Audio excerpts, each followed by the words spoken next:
Are you willing to fight? Help us save the Oasis.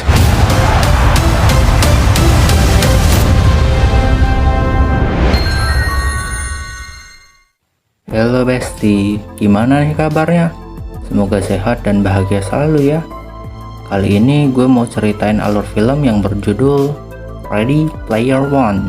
Film ini dirilis tahun 2018 yang disutradarai oleh Steven Spielberg dan mendapatkan rating 7,4 dari IMDb. Film ini berlatar tahun 2045 dengan dunia diambang kekacauan dan kehancuran. Ketika Halliday meninggal, dia meninggalkan kekayaan yang besar kepada orang pertama yang menemukan Easter egg yang dia sembunyikan di suatu tempat di Oasis, yang memicu kontes yang mencengkram seluruh dunia. Ketika seorang pahlawan muda bernama Wedgwood yang memutuskan untuk bergabung dalam kontes, dia dilemparkan ke dalam perburuan harta karun yang menghancurkan realitas melalui alam semesta misteri, penemuan, dan bahaya yang fantastis. Tuh, udah hijau aja matanya kalau dengar soal warisan. Iya deh. Skuy, simak alur ceritanya. If you're watching this, I'm dead.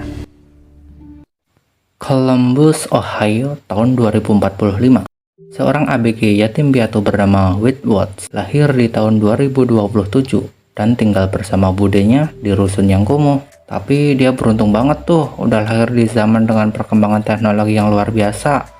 Di masa ini, semua orang menganggap kehidupan nyatanya terlalu membosankan. Wedgwood menuju ke markas rahasianya buat main game. Game ini berbasis VR ya Besti. Di game ini, imajinasi lu bisa menjadi kenyataan. Lu bisa melakukan apapun, pergi kemanapun, dan kapanpun. Di game ini pula, orang yang bermain bisa mengekspresikan dirinya sebebas-bebasnya. Ini adalah Parzival dengan panggilan Z, avatar dari Wedgwood. Z sedang nyariin H yang lagi farming di planet Doom bersama Daito dan Show yang merupakan avatar maparnya. Z ngingetin mereka soal balapan yang akan dimulai sebentar lagi. Mereka lagi ngerebutin tuh sarung tangan Gregarious 120 yang bisa mengubah pemakainya menjadi robot selama 2 menit. Oasis punya banyak banget yang di dunianya gak ada. Lu harus siap dengan segala resikonya, karena saat avatar lu punya mati, maka apapun yang udah dimiliki sama avatar lu bakalan direbut avatar lain. Inilah mengapa orang dengan emosional saat udah kecanduan mainin game ini. Oasis dibuat oleh seorang bernama James Halliday bersama bestinya Ochit Morrow. Oasis yang muncul tahun 2025 pada awalnya hanyalah game biasa, tapi belakangan menjadi booming. Tapi mungkin karena Morrow menikah, Morrow mengundurkan diri, dan pada Januari 2040 Halliday pun meninggal. Di sini, sebelum meninggal, dia ngebuat peninggalan warisan berupa Easter egg di dalam game Oasis, dan siapapun yang menemukannya, orang itu bakal ngewarisin Oasis seutuhnya yang ditaksir bernilai ribuan triliun. Halliday pun ngebuat NPC bernama Anorek, dan untuk mendapatkan Easter egg itu, seseorang harus nemuin 3 kunci untuk mendapatkan clue dan sebagai syarat wajib agar bisa menangin tantangan. 5 tahun udah berlalu, tapi gak satupun yang nemuin kunci pertama. Tapi dikabarkan ada kunci pertama di sebuah balapan. Balapan itu gak gampang ya Besti. Di game ini tuh gak ada aturan. Jadi ya balapannya nanti juga bakalan aur-auran. Oh iya, di sini juga menjadi tempat perusahaan untuk berternak avatar. Contohnya para avatar bernama Sixers yang bekerja untuk sebuah industri online inovatif atau IOI yang nafsu banget buat ngedapetin seluruh saham Oasis. Peternak avatar itu bernama Nolan Sorrento. Balapan pun dimulai. Z dapat start di belakang nih. Saat balapan, dia mantengin terus avatar yang naik motor. Ternyata dia adalah Artemis. Handling gila dia naik motornya ya.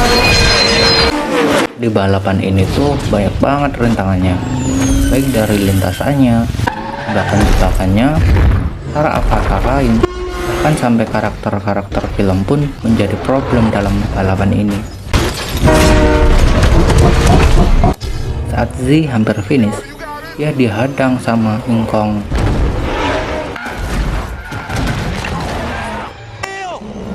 Tapi berdasarkan pengalamannya, dia juga nyelamatin Artemis tuh.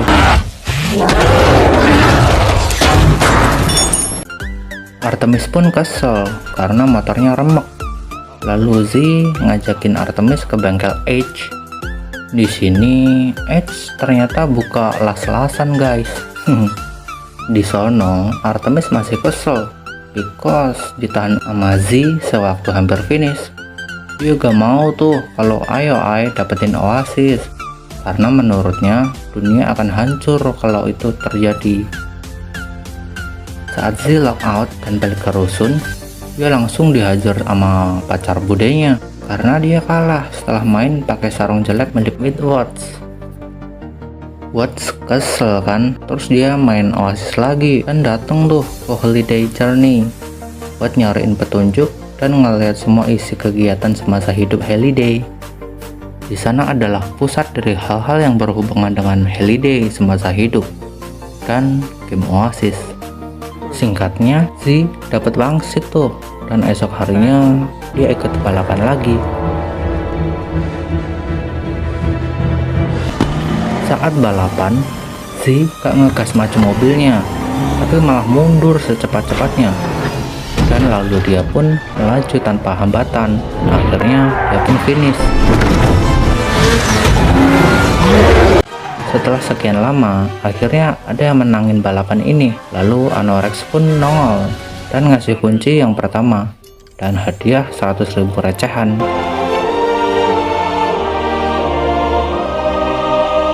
Di kantor IOI, Sorrento marah karena tim mereka keduluan. Lanjut, setelah menang dan dapat duit, Z langsung shopping dong. Dia pun ngeborong item-item yang berguna di Oasis, dan dia pun juga beli pakaian VR full touch sensor secara COD. Oh yeah. Di saat yang sama, Nolan dengan avatarnya bertemu dengan Aerox dan COD juga nih buat beli bola langka bernama Ark of Oxavox. Bola ajaib yang bisa bikin kubah yang gak bisa ditembus dari luar dan hanya bisa dimatikan saat mantranya dibacakan dari dalam kubah. Dan sekarang Aerox pun punya tugas buat nyingkirin Z. Z yang ngasih bocoran ke teman-temannya pun jadi pemenang berikutnya.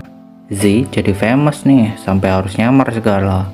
Z sama Artemis mantengin kilas balik kehidupan Halliday. Di sana Artemis kaget. Ternyata pacar Halliday menjadi istri sahabatnya, yaitu Bang Ocit. Dia pun bertaruh koin dengan kurator soal Kira itu. Dan kurator pun kalah. Oh wow, a quarter. Lalu Artemis pun ngajakin Z buat ngedate nih besok.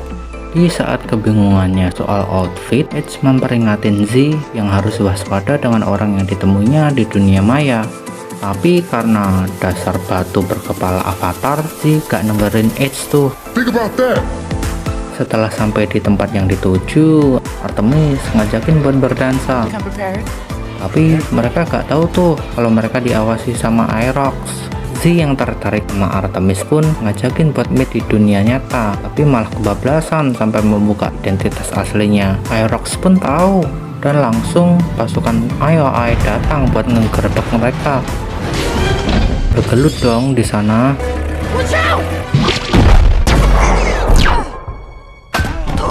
Tapi untung mereka bisa kabur. Artemis ngomong soal game ini karena banyak orang yang akan menderita kalau Sorrento ngedapetin Easter egg.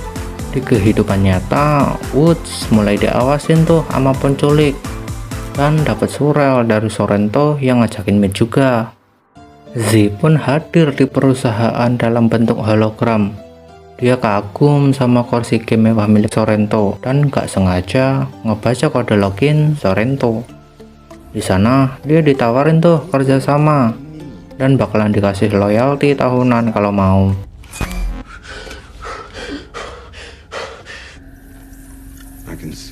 Tapi Z yang nolak pun diancam bakalan diteror terus dan dibilangin kalau rusunnya bakalan diledakin pakai bom panci. Watts pun langsung balik dan mau ngelindungi budenya, tapi telat. Dia makin merana nih dan balik ke markasnya buat ngabarin ke teman-teman mabarnya, tapi malah dia diculik. Ternyata orang itu adalah suruhan Samantha. Setelah ngobrol, dia ngaku kalau dia tuh Artemis. Dan di tengah bincang-bincang hangatnya, Mbak Saman pun sadar soal clue selanjutnya. Dan mereka pun mabar lagi. Lalu pergi ke bioskop dengan film horor yang diputar secara 3D. Di sana mereka digentayangin tuh sama para hantunya.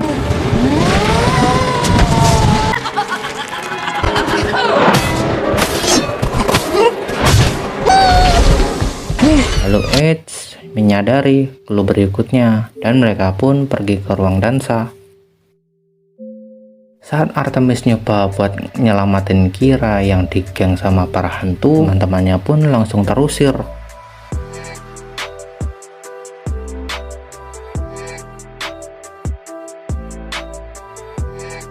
Besoknya, jejak Artemis pun diikuti sama pasukan IOI. Dan Sorrento pun kaget karena Z juga menjadi pemenang, yang artinya dia belum tersingkirkan.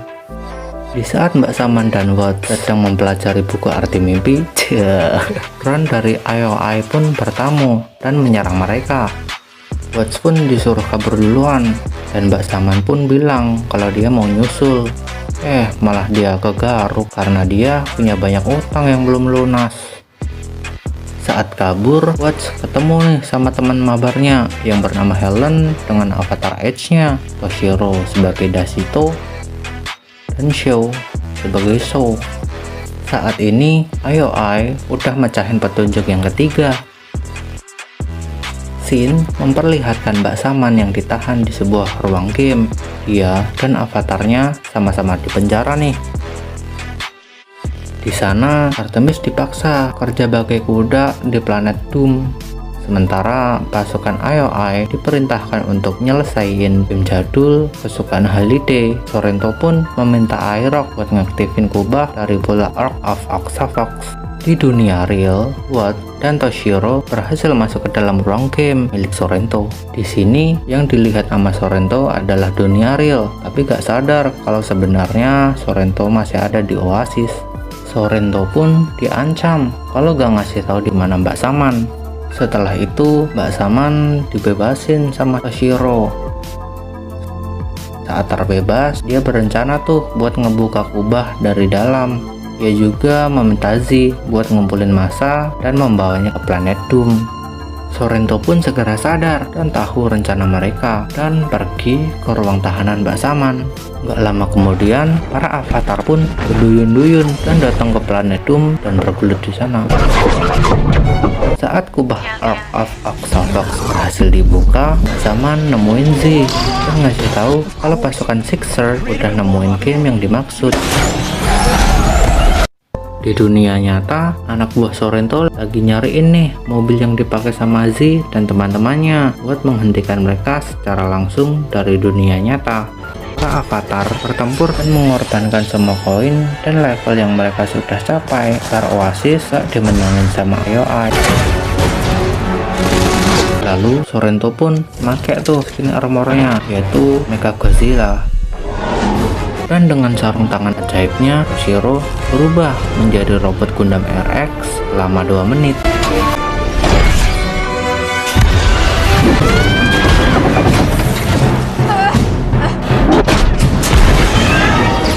Tapi karena waktunya yang singkat, dia pun mati setelah menghirup jigong dari Mega Godzilla. Di dalam Oasis, Z meminta Mbak Saman untuk offline karena takut kalau terjadi apa-apa sama dia.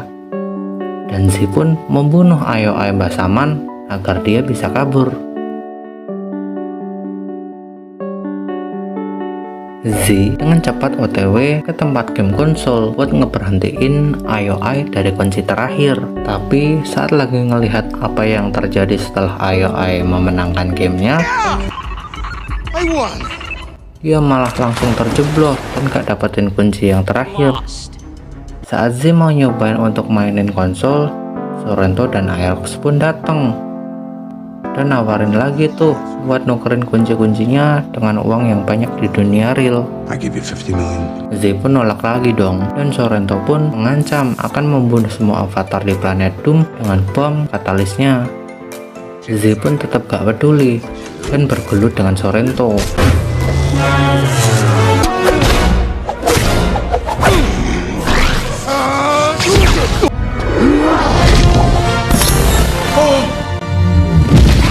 Dan di saat Sorrento mendapatkan bomnya lagi, tanpa basa-basi, dia pun meledakkannya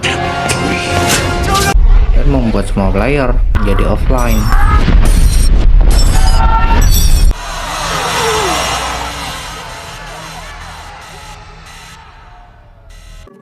Tapi keajaiban pun terjadi. Z ternyata masih hidup karena memiliki koin extra life yang didapatkannya saat bertaruh dengan kurator.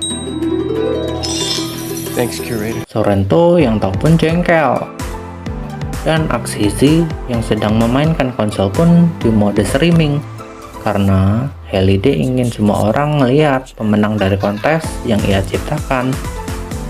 Sekarang Mbak Zaman udah ketemu dengan teman mabarnya, tapi masalah si lebar ganti.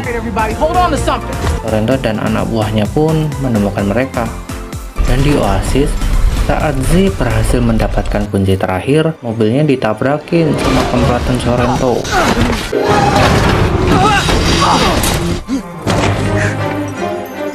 Do you want it or not? Dan Z pun meminta bantuan dari semua orang untuk datang ke Corrosion Stacks. Z pun diminta untuk menandatangani serah terima warisan. Tapi Z pun sadar karena ini tes yang belum berakhir, karena Halliday menginginkan orang yang tepat. Anorex pun berubah menjadi NPC Halliday asli.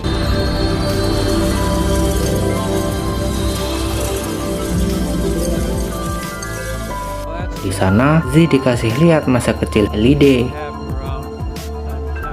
dan ngasih tahu format bottom yang berfungsi menghapus data dari semua server.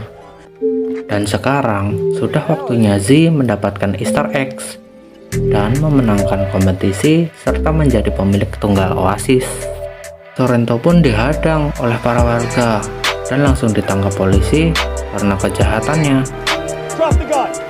Lalu Bang Ojit dan pengacaranya pun datang untuk serah terima warisan. Tapi Z gak mau menang banyak tuh. Dia pun ngebaginya sama teman mabarnya pula. Ojit gak nyangka tuh, ternyata Kira menjadi salah satu jawaban dari misteri Halliday. Tapi Woods menepis dan ngomong justru Ojit sendirilah jawabannya.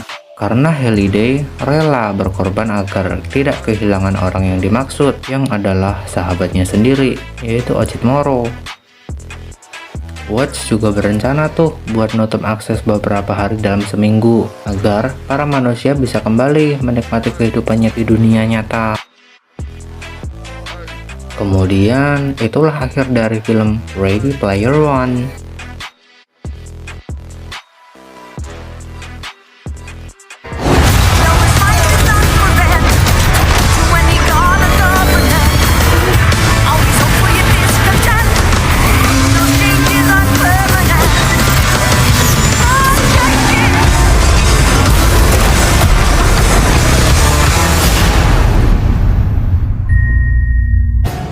Gila, filmnya bagus banget ya, yang nyeritain soal kehidupan kita yang membosankan ini seakan-akan kita bisa lari ke kehidupan yang lainnya, sehingga kita punya hobi baru, punya teman yang banyak, bisa ngelakuin apapun, dan mungkin kita juga bisa berpendapat secara bebas.